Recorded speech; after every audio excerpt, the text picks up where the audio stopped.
Yeah, namaste. This is me, Ratnakar here. Today, I'll be taking a look at Dhurandhar.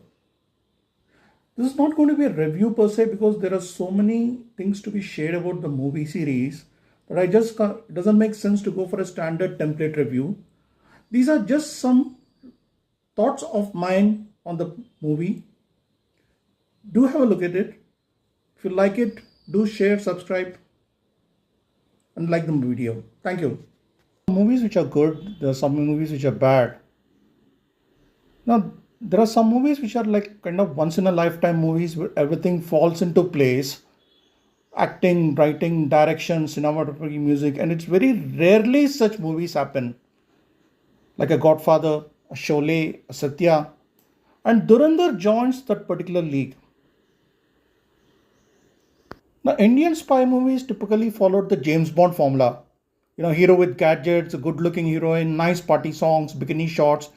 Yeah, we had the YRF spyverse where a raw agent and ISI agent get together, fall in love, save the subcontinent from evil terrorists. There were certain spy movies that were quite gritty, realistic, and focused on the brass tacks, like Madras Cafe, RAW, and D-Day, but they typically were of medium scale and had mostly tier 2 stars. With the result, they ended up as critically acclaimed, but not blockbusters. While all the Tiger, War, Pathan kind of stuff became a blockbuster. Aditya Dhar has done in Dhurandhar is taking the gritty realism of the spy genre and scale it up with an array of stars: Ranveer Singh, Madhavan, Sanjay Dutt, Arjun Rampal, Akshay Khanna.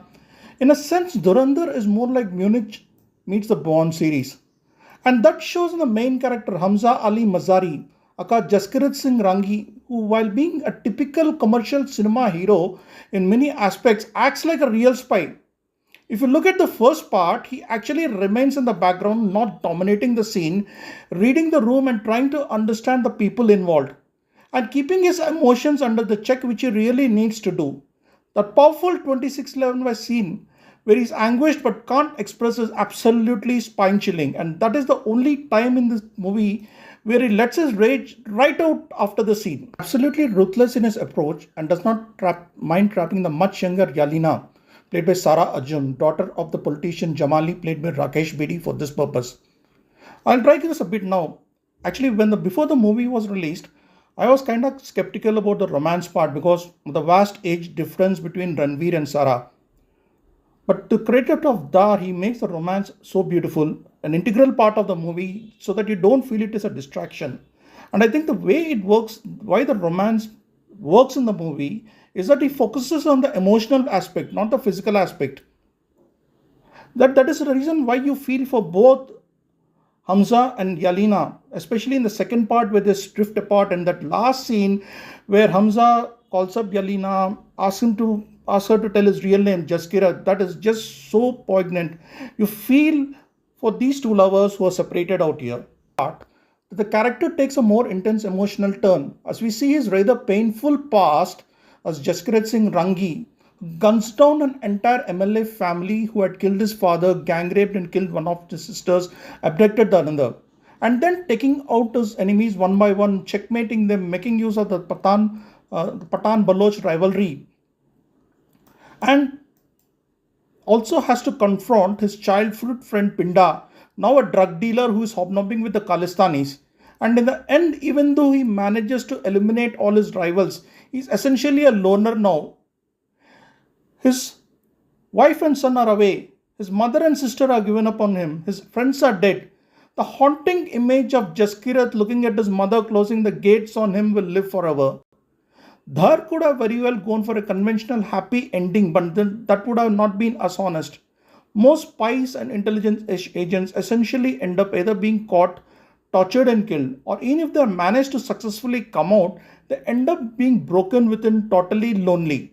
An excellent job of building the entire world of Lyari, the Karachi underworld, their role in the Pakistan politics, their fake currency rackets, the Pathan-Baloch rivalry. He takes you right into the world through the characters of Major Iqbal, played by Arjun Rampal, Rahman Dakait, played by Akshay Khanna, SP Aslam Chowdhury, played by Sanjay Dutt, and Ajay Sanyal Madhavan, the Raw Chief, based on Ajit Doval. Not just these main characters, you also come away remembering the other supporting characters, be it Sushant Bansal, played by Manav Gohil, Sanyal's right man hand.